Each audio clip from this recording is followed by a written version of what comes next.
The Power Windows and Hold Your Fire tours showcased Rush at their most technologically advanced. Their stage setups featured massive video screens, synchronized light shows, and an array of cutting-edge equipment that brought their music to life in dazzling fashion. Tracks like The Big Money and Time Stands Still became highlights of their live sets, blending the band's virtuosity with a theatricality that elevated their performances to new heights. This period was captured in A Show of Hands, which came out in 1989, Rush's third live album and accompanying concert film. Recorded during the Hold Your Fire tour, the album highlighted the band's evolution, featuring tracks from their synth-heavy era alongside reimagined classics from their earlier work. It was a celebration of their adaptability and a testament to their enduring connection with fans. As the 1980s drew to a close, Rush began to feel the weight of their technological experiments. While they had embraced synthesizers and digital production with open arms, they also recognized the need to reconnect with the more organic, guitar-driven sound that had defined their early years. Released in 1989, Presto marked a turning point for Rush. The album saw the band stepping away from the dense layers of synthesizers that had defined their previous albums in favor of a more straightforward, guitar-centric approach. Produced by Rupert Hine, Presto was lighter in tone but no less ambitious in its themes, tackling subjects like mortality, fame, and personal growth with a newfound clarity. The album's lead single, Show Don't Tell, was a taut, rhythm-driven track that showcased Alex Lifeson's reinvigorated guitar work. Neil Peart's lyrics delved into themes of skepticism and self-reliance, while Geddy Lee's vocal performance struck a balance between urgency and restraint.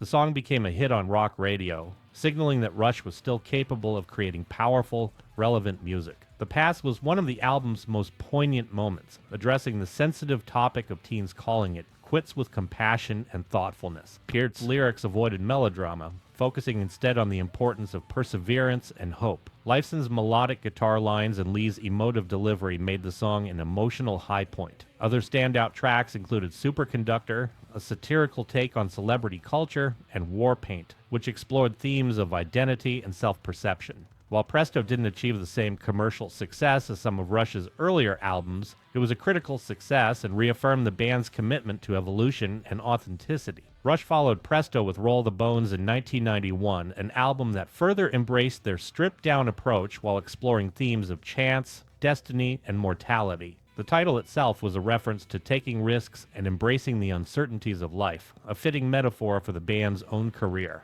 Dreamline, the album's lead single, was a driving, melodic track that captured the exhilaration of chasing one's dreams. Lee's soaring vocals and Lifeson's shimmering guitar riffs made it an instant fan favorite. The song's optimistic tone contrasted with some of the album's darker themes, providing a sense of balance. The title track, Roll the Bones, took a bold, creative risk by incorporating a spoken-word rap section, a rarity for Rush. Get busy with the facts. It's action, abstraction.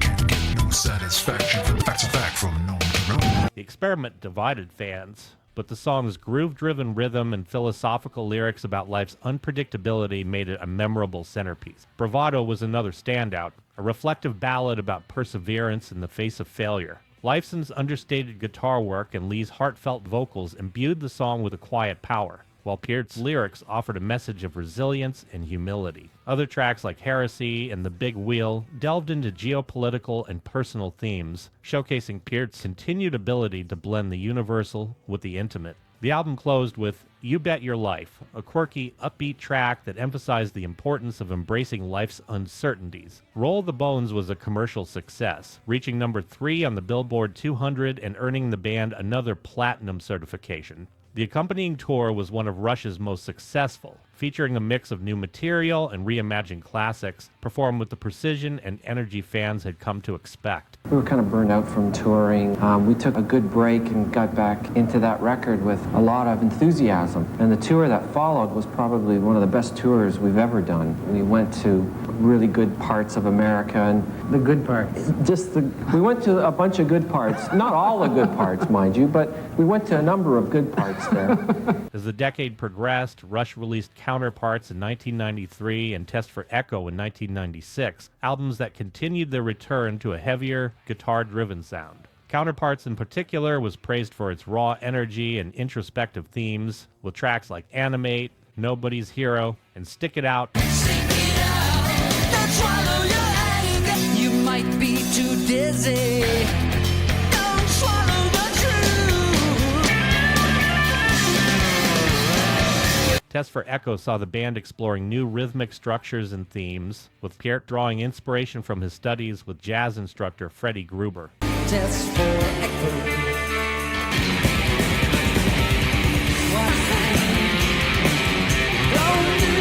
Tracks like Driven and Virtuality showcase the band's continued willingness to experiment, even as they leaned into their more traditional rock route. The Test for Echo tour was notable for its format. Rush performed without an opening act, delivering sprawling, career-spanning sets that thrilled longtime fans. But behind the scenes, life was about to take a devastating turn for the band. In 1997, Neil Peart faced unimaginable loss. His daughter Selena died in a car accident, and less than a year later, his wife Jackie passed away from cancer. The double tragedy left Peart shattered, and he told his bandmates to consider him retired. Rush went on an indefinite hiatus as Peart sought solace through travel, embarking on a solo motorcycle journey across North America that he later chronicled in his memoir, Ghostwriter: Travels on the Healing Road. For 5 years, Rush's future was uncertain. Geddy Lee and Alex Lifeson pursued individual projects, with Lee releasing his solo album My Favorite Headache in 2000.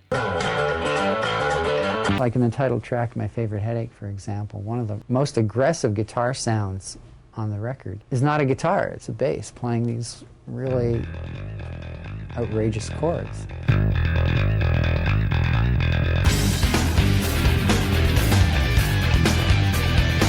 Fans wondered if the band would ever return, but Lee and Lifeson never gave up hope that Peart might one day be ready to play again. In 2001, Neil Peart reached out to his bandmates, signaling that he was ready to return to music. The band regrouped in 2001. The result was Vapor Trails, an album that was both a catharsis and a statement of resilience. This new chapter of Rush's career showcased their ability to adapt and thrive, culminating in a triumphant return to the stage and a renewed connection with their global fan base. Vapor Trails was unlike anything Rush had done before, gone were the synthesizers and intricate production layers of their earlier work. Instead, the album was raw, heavy, and deeply personal. Produced by the band without a traditional outside producer, the record was a labor of love and a reflection of Neil Peart's journey through grief and recovery. The opening track, One Little Victory, set the tone. Its thunderous drums and driving guitar riffs were an emphatic declaration that Rush was back.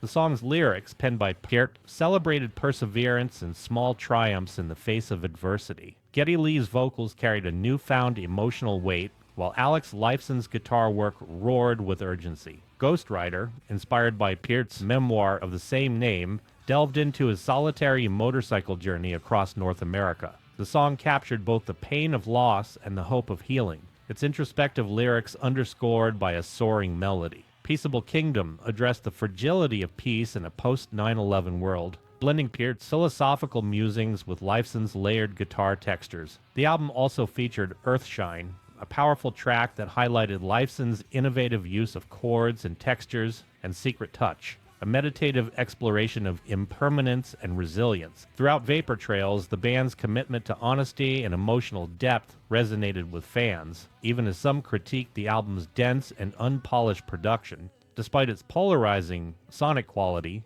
Vapor Trails was a success, debuting at number 6 on the Billboard 200 and earning critical praise for its raw authenticity. For Rush, it was more than just an album, it was a lifeline. The Vapor Trails tour marked Rush's long-awaited return to live performance, and it was nothing short of triumphant. The tour culminated in a historic performance in Rio de Janeiro, Brazil, on November 23, 2002, in front of 40,000 passionate fans. It was the first time the band had played in South America, and the energy of the crowd was electric, with fans singing along to every song as if their lives depended on it. This monumental concert was captured in Rush in Rio, a live album and DVD released in 2003. The performance showcased the band's enduring power and connection with their audience. Tracks like Tom Sawyer and The Spirit of Radio were delivered with precision and fire, while newer songs like Earthshine and Secret Touch fit seamlessly into the setlist. The raw energy of the crowd, combined with Rush's impeccable musicianship, made Rush in Rio one of the most celebrated live releases in their career. The DVD was a commercial success, going multi-platinum and earning the band a new generation of fans. It also served as a reminder of Rush's unparalleled ability to deliver on stage, even after decades of touring.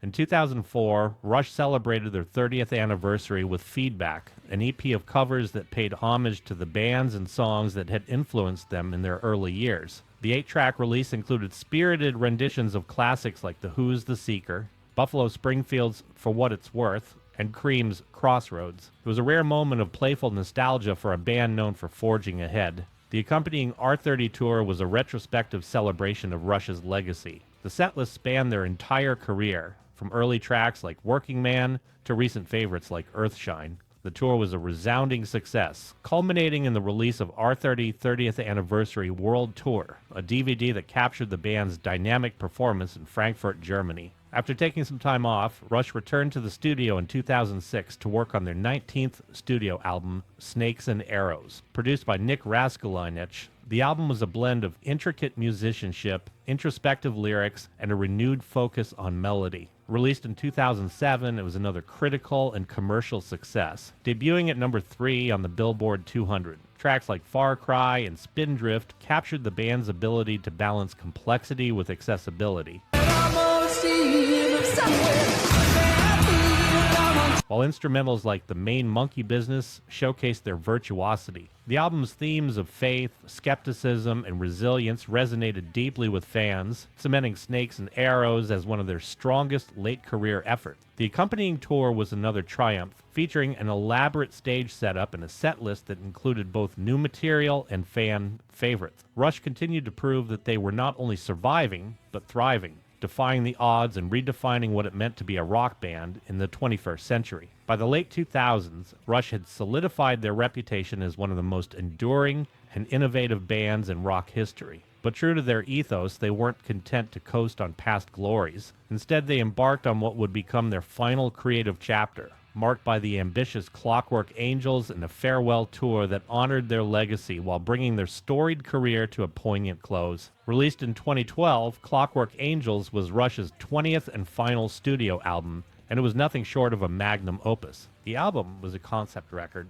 a bold, steampunk-inspired narrative that blended science fiction, philosophy, and human emotion into a sprawling tale of ambition, love, and resilience. Neil Peart, ever the literary craftsman, wove a narrative about a young man's journey through a dystopian world governed by rigid order and the quest for personal freedom and fulfillment. When I'm writing lyrics, there are sounds that have to be sung, and I think of them just in a purely euphonious way. It just has to be a nice sounding series of syllables. And then if I can get an interrelation of rhythm in there that satisfies me as a craftsman, and then if I can get some other symbolism in there that might be even just personal, that will just make me happier. Produced by Nick Raskulinecz, Clockwork Angels combined the progressive complexity of Rush's earlier work with the raw power of their later albums. The band recorded live in the studio to capture the immediacy of their chemistry, and the results were stunning. The opening track, Caravan, set the stage with a thunderous riff and a sense of forward momentum. Geddy Lee's bass lines were muscular and intricate, while Alex Lifeson's guitar work alternated between searing leads and atmospheric textures. Neil Peart's drumming, as precise as ever, anchored the song with a sense of urgency.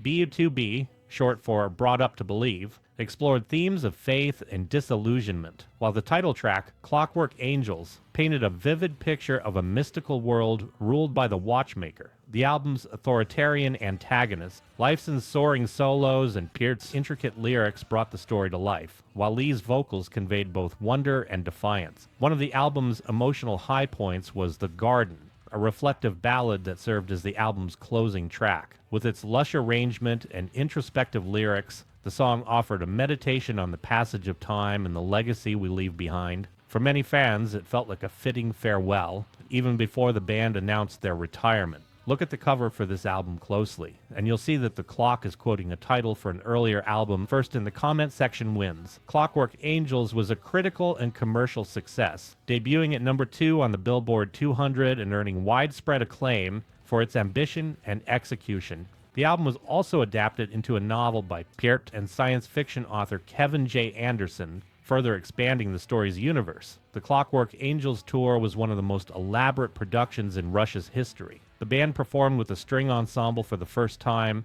adding a new dimension to their live sound. The stage design embraced the steampunk aesthetic of the album, complete with gears, steam, and intricate lighting. The setlist was a celebration of their entire career, blending tracks from Clockwork Angels with classics like Tom Sawyer and 2112. The addition of the string section brought new life to songs like The Garden and YYZ, creating moments of sheer musical magic. Fans and critics alike hailed the tour as one of Rush's finest. The tour's success was immortalized in Clockwork Angels Tour, a live album and concert film released in 2013. It served as both a document of their creative peak and a testament to their enduring connection with fans. In 2015, Rush embarked on their R40 tour, a celebration of their 40th anniversary with the classic lineup of Geddy Lee, Alex Lifeson, and Neil Peart. Unbeknownst to many at the time, it would also be their final tour. The setlist was a reverse chronological journey through their career, starting with songs from Clockwork Angels and working backward to their earliest material. The tour featured a stripped-down stage design that gradually deconstructed as the show progressed, mirroring the band's return to their roots. By the end of the concert, the stage was a bare recreation of their early days, complete with amps on chairs and minimal lighting, a poignant reminder of how far they had come. The R40 tour was a bittersweet experience for fans, as Peart's health issues, stemming from chronic pain and injuries, made it clear that the band's touring days were coming to an end. Nevertheless, Rush delivered performances of unparalleled energy and precision, bidding farewell with grace and gratitude.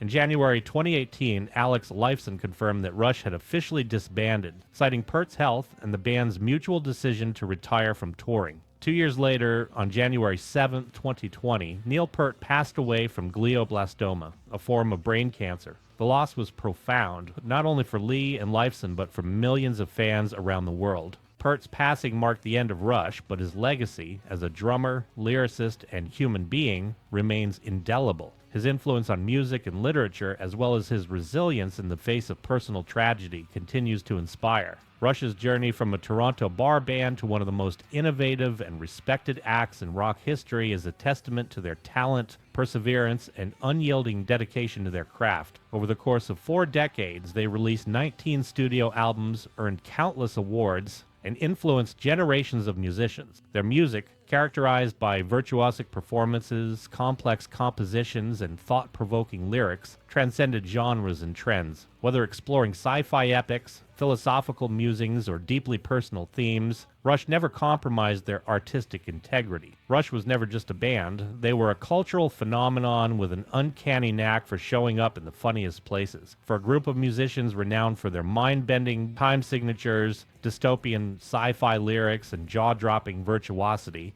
you might not expect them to have a comedic streak. But here's the thing. They did, and the world noticed. Whether they were being lovingly roasted, making self-deprecating cameos or providing the backdrop to unforgettable punchlines. On tour now, so we couldn't be here except this award. But well, Alex would like to thank you. Neil would like to thank you. We'd all like to thank you very much. For everyone, Rush proved time and time again that even rock gods can take a joke. Take South Park, for example. Co-creator Matt Stone, a self-professed Rush fanatic, couldn't resist giving the band the animated treatment. In the infamous Royal Pudding episode, Rush plays a hilariously twisted version of Elton John's Candle in the Wind, renamed Flower Breaking Wind. Like a flower breaking wind. During a Canadian vigil. The performance is so moving that Alex Lifeson and audience members alike commit you-know-what mid-song. And if that wasn't enough, Rush turned the tables by enlisting South Park's characters for a goofy pre-show video during their Snakes and Arrows tour. All right, here we go, people. Let's get this party started. Oh, hold on, stop. Those aren't the right lyrics, fat ass. That's not Tom Sawyer, that's Huckleberry Finn, stupid. Just start the song again, and this time do it right. And a 1, and a 2, and a 1, 2, 3, a 1, 2, 3. Geddy Lee, Alex Lifeson, and Neil Peart weren't just in on the joke, they were part of it. Then there's Family Guy, where the writers seem to have a Rush joke in their back pocket at all times. One episode features a cheetah snorting Cheetos dust and declaring, "There is no better fucking drummer in the world than Neil Peart." In another, Peter Griffin, clad in beige concert khakis, gets berated by a voice doing a dead-on Geddy Lee impersonation for his wardrobe faux pas at a Rush show. Sing Tom Sawyer! We already did! And what are you wearing? These are my concert khakis. Beat him! Beat him in 6/8 time! Brilliant and exactly the kind of chaos Rush fans live for. The laughs didn't stop there. In the cult comedy Fanboys, a road-tripping group of Star Wars superfans faces one ironclad rule. Rush is the only music allowed in the van. When someone suggests variety, the driver retorts, "Rush is variety, bitch." In my van, it's Rush. All the time. Rush is variety. It's an argument every diehard fan has used at least once. And in the Canadian classic Trailer Park Boys, Alex Lifeson gets kidnapped, forced to jam with Bubbles, and held hostage in a trailer park for a backyard rendition of Closer to the Heart. I need 4 tickets to your concert right now. We can do this the easy way or the hard way. Look, I'm not a ticket agency. I'm sorry, I can't help you with the tickets. You can't give me 4 tickets to your concert. I'm sorry. I'm a big fancy rock star, and you can't talk to me, so it pissed me off. Hang on a second, man. Hang on. Let's go. No fucking around here. What is going on here? He's a male prostitute. I'm gonna escort him out of here. Male prostitute? It's not fucking kidnapping. Fucking totally kidnapping. I'm borrowing you for a little bit to play a little concert back at the trailer park. You don't do that kind of stuff. Look, you're fucking in a rock band. You should be used to this shit. I just bored him for a couple hours from the hotel. I was gonna put on a little concert. You kidnapped him, Ricky. It's not kidnapped. You don't borrow people.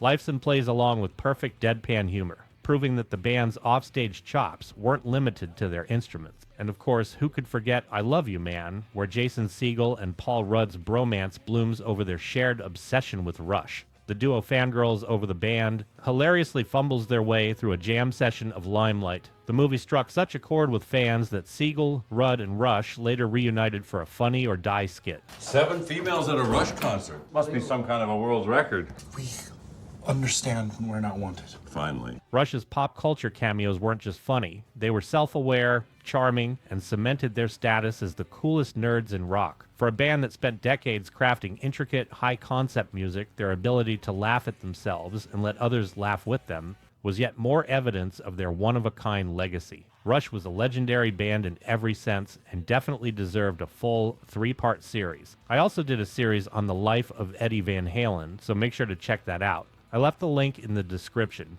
To my badass subscribers, what can I say? You rock. For those who haven't hit the subscribe button, please give it a little tap on the butt and join the family and smack that like button as well. Thanks so much for watching.